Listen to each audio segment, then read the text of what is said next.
Queridos amigos, bienvenidos a su programa Enigmas y Misterio. En esta ocasión me llegó un correo electrónico de una doctora, de una mujer de ciencia. Pero no trataremos un tema científico.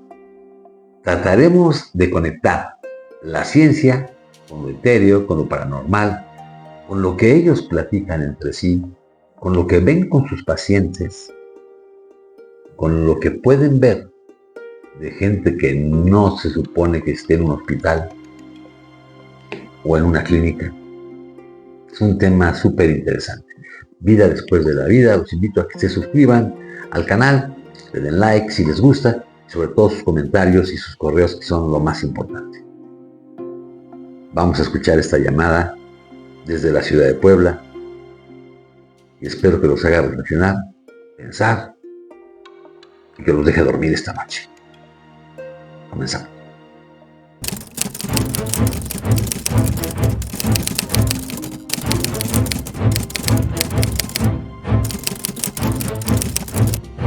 Queridos amigos, pues vamos a comunicarnos con la doctora Beatriz. Voy a omitir su apellido porque, como les explicaba hace un momento en la entrada del programa, la ciencia no reconoce muy bien lo que vamos a platicar hoy. Esto que es vida después de la vida. ¿Les parece? La llamada va a ser a la ciudad de Puebla, donde vive nuestra amiga.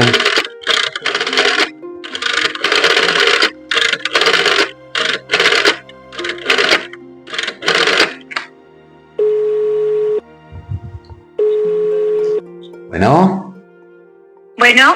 Buenas tardes. Buenas tardes, Antonio. Tengo el gusto de hablar con la doctora Beatriz. Sí, ella habla, muchas gracias. Gracias, doctora. Pues primero agradecerle que se haya tomado la molestia en enviarme un caso. Ya tenía yo mucho interés en platicar con algún médico que nos contara lo que ve en los hospitales, porque la ciencia, pues usted, como bien lo sabe, no está muy de acuerdo con todo esto que sucede, que hemos llamado en el programa vida después de la vida. ¿Qué me puede usted contar de esos primeros encuentros que tiene con personas que aparentemente se fueron de este mundo? Sí, mire, la verdad es que yo desde muy niña tuve experiencias, algunas, la verdad yo ni siquiera las recuerdo. Yo creo que de las primeras es que mi mamá me contaba que mi bisabuelo, que a mí me tenía mucho cariño, yo era muy chiquita cuando él falleció, se me aparecía de repente y que yo le comentaba a mi mamá que, ahí está, el abuelo está haciendo caras, está haciendo dientes, que era una expresión que hacía como una cara graciosa para hacerme reír. Y yo lo veía al parecer en la ventana, en los lugares, pero pues nadie más lo veía, ¿no? Eso desde que era muy chica, pues me pasaba. Y conforme fui creciendo, me pasó nuevamente cuando falleció mi abuelo paterno. Pero déjeme hacer aquí una pausa. Cuando usted veía a su bisabuelo que le hacía caras y cosas para hacerla reír, ¿nadie más lo veía? Nadie más. Digo, yo personalmente yo no lo recuerdo, pero a mí me contaba mi mamá que ella se espantaba mucho porque ella miraba a su alrededor y pues él ya llevaba de fallecido para ese entonces varios meses. Entonces, digamos que cuando usted le decía a su mamá que hablaba con él, no lo veía y además se espantaba porque usted lo describía o qué es lo que pensaba su mamá cuando usted le decía eso o ahora que lo platica con ella. Pues yo creo que más que miedo, porque era como este temor que se tiene a lo desconocido, porque pues tal vez incluso cuando uno es niño, no sé, yo tengo la idea, la creencia de que a lo mejor cuando uno es pequeño es más sensible a todas estas cosas y la mayoría de las personas al crecer perdemos esta apertura y esta sensibilidad hacia hacia lo desconocido, hacia lo que hay después, y lo vemos con miedo, aunque no tenga que ser algo que nos dé miedo, es una parte natural de la existencia humana. Pero usted como doctora, bueno, estudió después medicina, por lo que me contó en su carta. Bueno, la verdad es que no sé bien cómo decírselo de una manera delicada. ¿Cómo es posible que la ciencia se pueda mezclar con lo desconocido?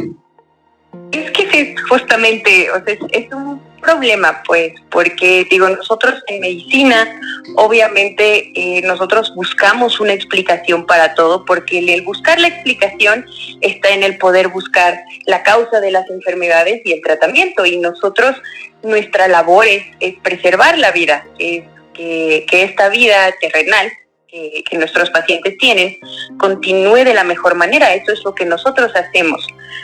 Pero también, pues, y no soy solo yo, o sea, muchos médicos y todo hemos tenido experiencias y hemos visto cosas que no se pueden explicar y que realmente nos acerca a creer que, pues, después de la vida que conocemos aquí, pues hay algo más y que lo hemos experimentado, pero que sí, ciertamente hablarlo abiertamente, como al ser personas de ciencia, pues se ve mal, se ve poco profesional, pues así.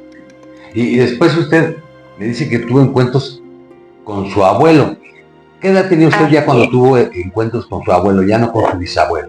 ¿O el bisabuelo se volvió a aparecer o ya no? No, a mi bisabuelo yo ya nunca lo volví a ver. Digo, a mi abuelo lo vi al poco tiempo de que él falleció. Él falleció cuando yo tenía ya 23 años. ¿En dónde lo ve usted? La primera vez fue después de que él falleció. Yo estuve enferma, me enfermé, me tuvieron que hacer una cirugía. Y entre sueños, con la anestesia y todo, yo lo vi, ¿no? Y que él decía que todo iba a estar bien. Venía con mi abuelita materna, que también para ese entonces llevaba de fallecida 2 meses. Venían juntos, me decían que todo iba a estar bien. Y es extraño porque digo, ahí no lo vi como despierta, pues, pero fue... O sea, no fue un sueño, a la vez no se sintió como un verdadero sueño, y más que pues fue en un momento en el que mi vida como tal pues estuvo hasta cierto punto en peligro. ¿Y cómo se veían ellos? ¿Qué edad tenía su abuelo y qué edad tenía su abuelita? ¿Cómo se veían? Yo a los dos puedo decir que los vi como yo los recordaba cuando... Por ejemplo, a mi abuelo, yo lo veía, él falleció, me parece, de como 85 años, más o menos. Y yo lo veía como él se veía cuando tenía como 60 y tantos, 70 y tantos, o sea, ya era un señor mayor. Pero él siempre fue un hombre muy fuerte, muy activo, muy sonriente, tenía todo su cabello, se arreglaba, se ponía sus camisas, y yo lo vi así, con una camisa como muy bonita, color amarillo clarito, digo, ya mayor, pero así, fuerte, bien preparado, muy derechito, muy elegante, muy bien peinado. Y a mi abuelita, a ella igual, o sea, ella le encantaba vestirse a la moda, pero tenía ropa de todos los colores, y la vi igual con un trajecito sastre de esos que le encantaba utilizar, y sus tacones que ya tenía bastantes años de no usar, su pelo muy peinadito, y digo que ya no se veían pues como en el momento en el que fallecieron, que los dos fallecieron ya en un proceso de enfermedad que pues deterioró muchas cosas en su cuerpo. Pero estos abuelos eran pareja, es decir, ellos eran esposos, o sea, uno siguió al otro. No, mi abuelo paterno y mi abuela materna. Y en realidad los dos se conocían, se llevaban bien, porque los dos eran gente de carácter muy bonito, pero pues en realidad no, digo, ellos eran de 2 familias separadas, pero igual con los dos, o sea, yo puedo decir que tenía una conexión muy fuerte, que yo Sí sentía como una relación muy especial con ambos por separado. Y después dice usted que lo vio en otra ocasión. Así es. Después, ya cuando estaba trabajando igual, en turno nocturno en el hospital, estaba en una guardia y yo ahí lo vi. Igual fue una noche en la que yo estaba ya muy cansada, me sentía muy mal, pues era uno de esos días en los que está uno muy confundido sobre la vida en general. Y yo ahí lo vi, estaba en la oficina en la que yo estaba haciendo mis notas. No me dijo nada, únicamente lo vi como en la orilla de mi ojo. O sea, como que estaba yo mirando hacia enfrente y lo pude ver como en la esquina, pero no volteé a verlo directamente no porque me diera miedo, sino porque al revés sentí que si volteaba a verlo directamente se iba a ir. Pero ya no le dijo a usted nada, ninguna conversación. A ella no, únicamente estuvo su presencia, pero fue como una presencia que me calmó mucho y me ayudó a pensar muchas cosas, como que me di cuenta que fue como cuando uno pide una señal, que pide un apoyo, y pues era lo que yo necesitaba en ese momento, nada más pues que llegara y que me dijera que todo estaba bien, solo con su presencia. Ok, desde que usted estaba chica dio muchas presencias. Sí. Bueno, los niños normalmente tienen sus amigos imaginarios, pero en estas dos ocasiones, una vez estaba usted ocupada y otra vez estaba, digamos, semi-anestesiada por la cirugía, pero en un estado lúcido completo, ¿ha visto alguna presencia a ellos u otro? Sí, varias veces. Digo, la mayoría de gente desconocida o semi-desconocida, pero sí, digo, por ejemplo, en la casa en donde vivía yo, todavía cuando vivía con mi mamá, en esa casa había pertenecido a un señor que ya había fallecido. Yo realmente nunca lo había conocido, o sea, aunque la casa era de una amiga de la familia, pero yo nunca había conocido al señor. Y lo vi varias veces en la casa. Y ya después, cuando vi una fotografía, dije, pues es este señor que luego se pasea por aquí, por la cocina, por lo que era el estudio antes, cuando él vivía ahí. Y a cada rato, y ahí no fui yo la única que lo veía, digo, otras personas en la casa, y también incluso gente que iba de visita llegaba a preguntar, ¿quién es el señor mayor que está ahí, no? y pues era una presencia, pero a la vez pues no era una presencia que nos hiciera, es extraño, o sea, no nos hacía sentir asustados o sin calma, sino que pues era una persona que estaba ahí. Entonces, estas presencias que usted me cuenta no son etéreas, es decir, se pueden ver físicamente, o parecía que estuvieran vivas, por decirlo de alguna manera. Sí, de la manera en la que yo los he visto toda mi vida, parecen prácticamente una persona viva. No son incorpóreas, no son transparentes, pero sí tienen como una vibra extraña, no sé cómo describirlo. O sea, sí, no lo confundiría con una persona caminando por la calle, pero tampoco es como esta imagen que se tiene de los fantasmas, que es una cosa que asusta, semitransparente, deformada. Digo, en lo personal, yo nunca los he visto así. Bueno, pero aparte me dice que cuando veía a su abuelita le veía hasta los pies con los tacones.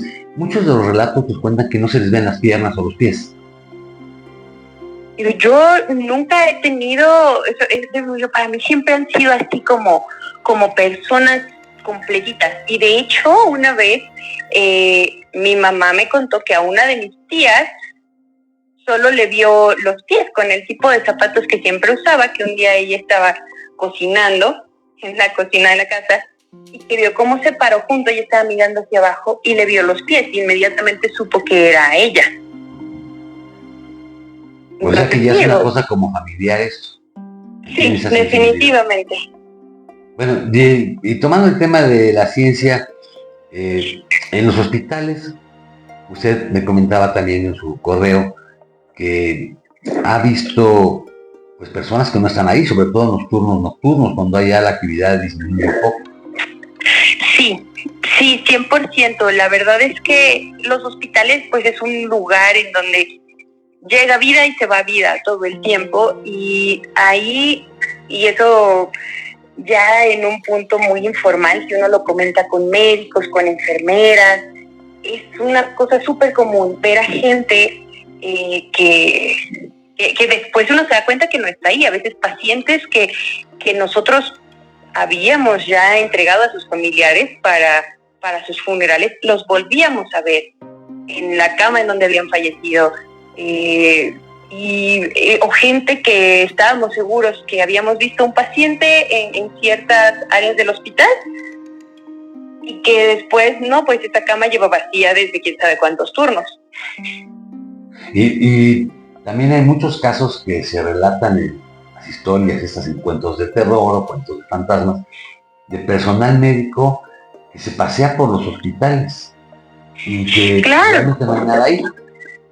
Sí, no, esa es una leyenda, digo, yo personalmente no la he encontrado, pero pues es una leyenda que aquí en todo México, digo, yo soy de Puebla y trabajo en hospitales allá, pero la leyenda de la planchada es famosísima. Yo creo que casi cualquier persona personal de la salud en el país la ha escuchado, que es una enfermera que supuestamente trae su uniforme perfectamente arregladito, perfectamente limpio, por eso le dicen la planchada, y que a veces llega, hay varias versiones. La más normal, la más común es que ella llega y, por ejemplo, pacientes que requieren un cambio de sonda o un cambio de solución, se los realiza, y cuando le pregunta a la enfermera en turno, oiga, ¿quién le hizo su cambio? Dicen, una enfermera muy arregladita que vino, pero pues principalmente en turnos nocturnos. Y otras versiones dicen que al revés, que es una presencia malévola que no ayuda a los procedimientos o que daña a los pacientes, pero en general la versión más conocida es esta de una enfermera que pues su vocación trascendió hasta la muerte. Y hay unas historias también de hospitales abandonados en donde también ven pues sobre todo personal médico que se pasea por los hospitales abandonados. ¿Ha oído usted esas leyendas también? Sí, he escuchado, digo, en realidad aquí en México no tanto, aquí más que nada son pacientes, pero sí es común escuchar de médicos, de enfermeras, que cuando uno va a las hospitales que no se usan, hospitales abandonados, bueno, incluso aquí creo que sí me tocó una vez de un estacionamiento en un hospital en el que decían que uno de los doctores con los que trabajaba, un cirujano, él, cuando no había pacientes, porque a veces sabemos que en días festivos la gente a veces los enferma, entonces él a veces decía, pues, o sea, mientras si no llega nada voy a ir a tomar una siesta a mi carro, porque pues era turno nocturno. Desde ahí si llega algo me avisas, me marcas y yo voy. Y entonces nosotros estábamos adentro, no había nada, estábamos checando a los pacientes nada más que estaban en piso ya para irse de alta al día siguiente, y entra este cirujano, pero así blanco, pálido. Dice, es que en el estacionamiento en la noche pues casi no hay carros, básicamente son, como es solo para personal, pues solo estaban los carros nada más de los médicos y enfermeras que los llevaban. Dice, es que se me acaba de acercar un doctor a preguntarme que si no había visto su carro, y que lo vio bien, y que era un doctor que había trabajado muchísimos años en ese hospital, pero que ya llevaba quién sabe cuánto de fallecido, pues. Y entre ustedes, los médicos, sobre todo cuando están haciendo su residencia, su servicio social, que permanecen en los hospitales, cuando no tienen mucho trabajo y si están en sus cubículos, en sus oficinas, digamos como los niños que muchos lo hacían, se reunían a contar cuentos de terror. Contaban estas historias, o sea, muchos contaban historias. Sí, es un tema común. En particular, cuando pasa algo así. O sea, cuando alguien llega que acaba de pasar algo, o a veces cuando sucede algo extraño en el hospital, porque hay veces que pasan cosas extrañas. Aunque no veamos a nadie, pasan cosas que no podemos explicar. Y a veces pues ahí es oportunidad de que empezamos a platicar, y a la mayoría nos ha tocado ver cosas, ¿no? Ahora, en su carta me dice que también sabe cuando alguien va a fallecer ahí en el hospital. ¿Cómo lo puede saber? Sí. Bueno, aquí yo me remonto, por ejemplo, a la película de Macario, que él sabe quién va a vivir y quién va a morir de acuerdo a esta maravillosa historia, pero los médicos pueden saberlo pues también de acuerdo a la situación clínica de cada paciente, o no tiene nada que ver eso con la situación clínica. No tanto que ver con eso, porque digo, obviamente sabemos que hay pacientes muy graves que desde el principio sabemos que no lo van a lograr y preparamos a la familia y se les dice, a veces hasta incluso la misma familia pues les hablamos para que vengan a decir adiós, a veces rezamos con los familiares y los acompañamos, ¿no? Hay personas que evidentemente pues van a partir, pero hay veces que no. Y es muy extraño, no sé describirlo cómo pasa, porque me pasó en más de una ocasión, ya hasta me decían algunos de los doctores con los que trabajaban, decían que no quiero que tú vayas a ver a mi paciente porque si se va a morir me lo vas a decir. Ya me decían que andaba yo de ángel de la muerte por los pasillos, porque, por ejemplo, teníamos una paciente que era recurrente, era una mujer joven que tenía una discapacidad desde nacimiento, intelectual, motriz en general, y pues por eso requería muchas especializaciones. Y llegaba por urgencias muy tranquila, normalmente por neumonías leves o por úlceras por presión. Y una vez que llegó, la vi en urgencias, se veía bien, estaba como cualquiera de las otras veces. Yo le comenté a mi compañera de guardia, ya no va a salir, yo creo que esta es la última vez que entra. Y ni siquiera sé por qué lo dije, la verdad. No fue por echar, ya ni quería decir, porque van a decir que yo le estoy echando a la sala a los pacientes, pero no. Y ciertamente ella fallece. Y estaban ahí sus dos papás, ya adultos mayores. Su mamá era la que más se dedicaba a su cuidado y se veía cansada y se veía mayor y todo. Y su papá se veía entero, se veía bien. Y también no sé por qué lo dije, pero yo llego y le dije, su papá se va a morir. Y a la semana cayó en urgencias y se murió en la misma cama que se murió su hija. ¿Cómo puede ser eso? Sí, no lo puedo explicar, no es como que nadie me lo diga, son cosas extrañas que realmente no lo puedo. Entonces, no puedo decir que sea como una habilidad, porque no es como que yo lo pueda decir, si tú te vas a morir en tal fecha, o tú te vas, o que todos los pacientes digan, este se va, este se queda, este se va, este se queda. No, pero me pasaba muy seguido que en pacientes que se veían, o sea, que de todos los pacientes, que algunos, aunque tuvieran lo mismo, yo decía, este paciente se va a ir hoy en la noche, o sea, pero siempre era cuando ya estaban a punto de partir. Y me ocasionó problemas en una o dos ocasiones, porque así llegaban a veces pacientes que no se veía que estuvieran tan mal, pero que yo llegaba a preguntarle a los familiares que si en caso de que el paciente cayera en paro o así, o sea, si iban a requerir maniobras, que es el protocolo que se hace cuando el paciente está muy grave, porque siempre es decisión pues de la familia si quieren que se trate de revivir al paciente, si quieren que se hagan maniobras, pero pues lo ideal es preguntar con anticipación para que la familia esté consciente y que no lo hagan en un momento de tanta presión. Y yo llegué en varias ocasiones a preguntar, porque yo decía, es que este señor va a caer en paro, estoy segura, y lo siento. Y me dijo, no, que porque los espantas. Y al rato sí, o sea, el señor cae en paro durante la noche. Yo le quisiera hacer aquí una pregunta, digamos, un tanto personal. ¿Es usted creyente? No, bueno, sí, no. Yo no soy religiosa, pero yo creo que hay algo después de la muerte.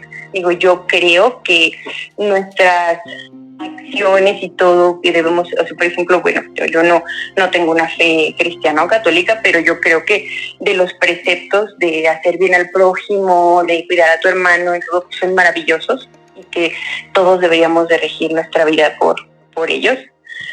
Yo creo que hay cosas que no podemos explicar y que hay cosas más grandes que nosotros definitivamente, estoy 100% segura. Entonces, yo no me identifico con ninguna religión, pero pues tampoco creo que no haya nada. No, definitivamente hay algo después porque lo he visto. Me voy a salir un poco del tema. ¿Cree usted en los ovnis, por ejemplo? Sí. Entonces sí está consciente de que hay algo superior a nosotros. Por supuesto, sí, claro, y es egoísta incluso, o en mi opinión es tonto pensar que en un universo tan enorme, que seamos nosotros lo máximo en un planeta tan chiquito y que seamos lo único y lo máximo, no. A mí en lo personal se me hace medio ilógico, pues. Entonces, sí hay un concepto de una fuerza primera, de un Dios o de algo más allá. Sí, definitivamente, algo más allá. Yo sé que religiones o creencias todos lo llaman diferente, que si es la energía, que si es el espíritu de vida, que si es Dios, que si es o múltiples dioses. No, yo sé que hay mil, pero pues para mí existe algo. Doctora, pues los conceptos que me dice me parecen realmente sorprendentes. Estas historias que nos cuenta un médico también me parecen muy sorprendentes en el sentido de que la ciencia parece que está peleada con lo paranormal, pero creo que no lo está tanto porque muchos médicos me lo han dicho o les han dicho a las personas se salvó de milagro. Eso lo he oído muchas veces. Su familiar, su paciente se salvó de milagro.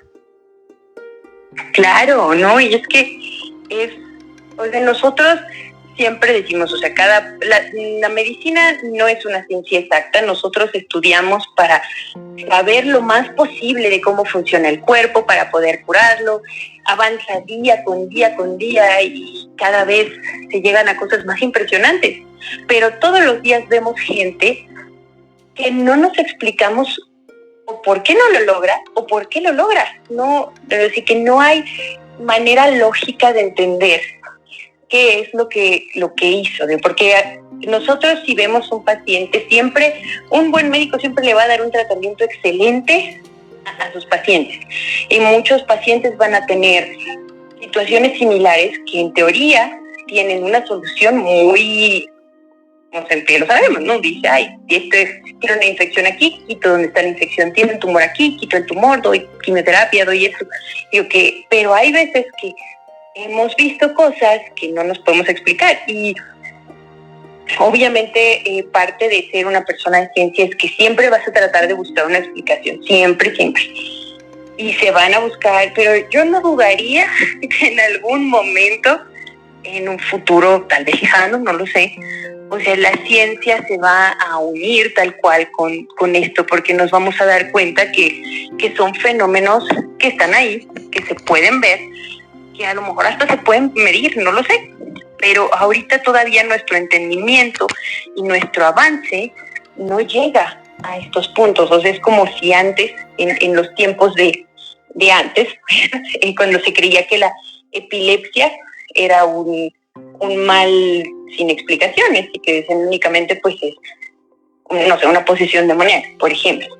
Y que después se descubrió que si tiene tratamiento y eso, yo creo que vamos a llegar a un punto en el que también vamos a poder, no explicar, pero comprender que hay cosas más allá de nuestra capacidad como humanos, porque pues sí, todos los médicos y los pacientes somos humanos, que damos lo mejor para tratar de eso, de no hacer daño, de hacer un bien, de prolongar la vida.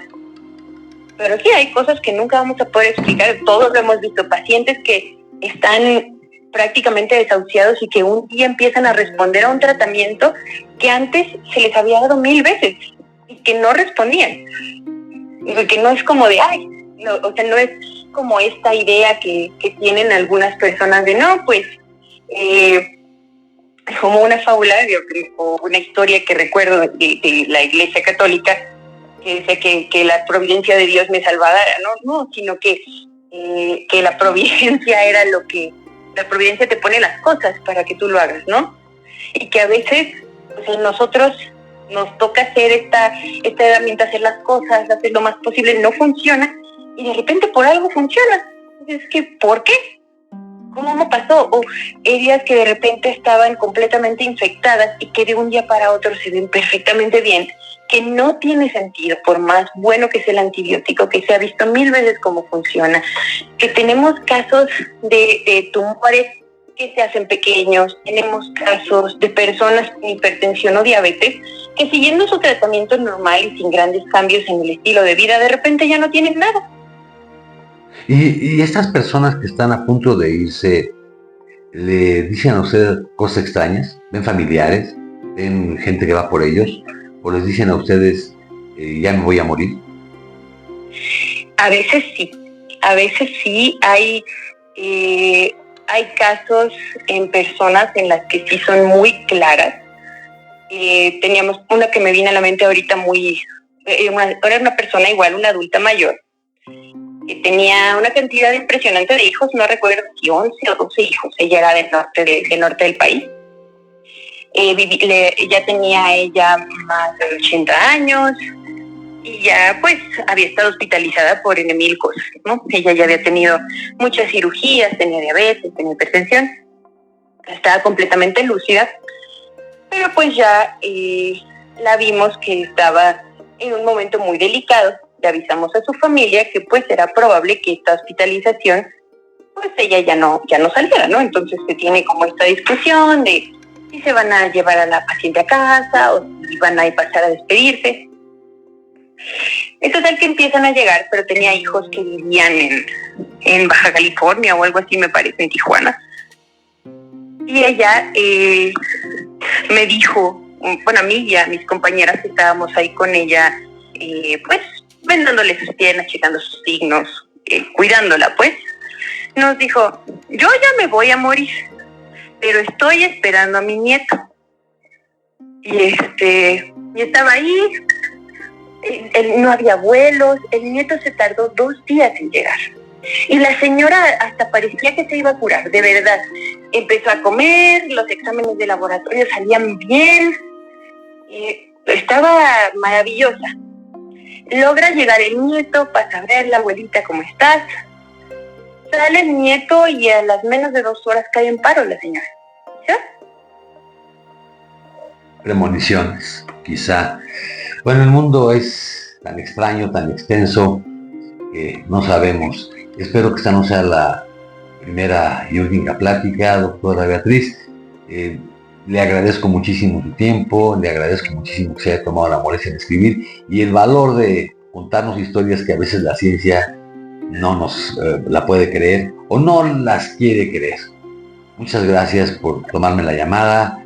Le enviamos de Enigmas y Misterio un saludo y nuevamente estaremos al pendiente de más casos. Muchísimas gracias a usted, me encanta su programa.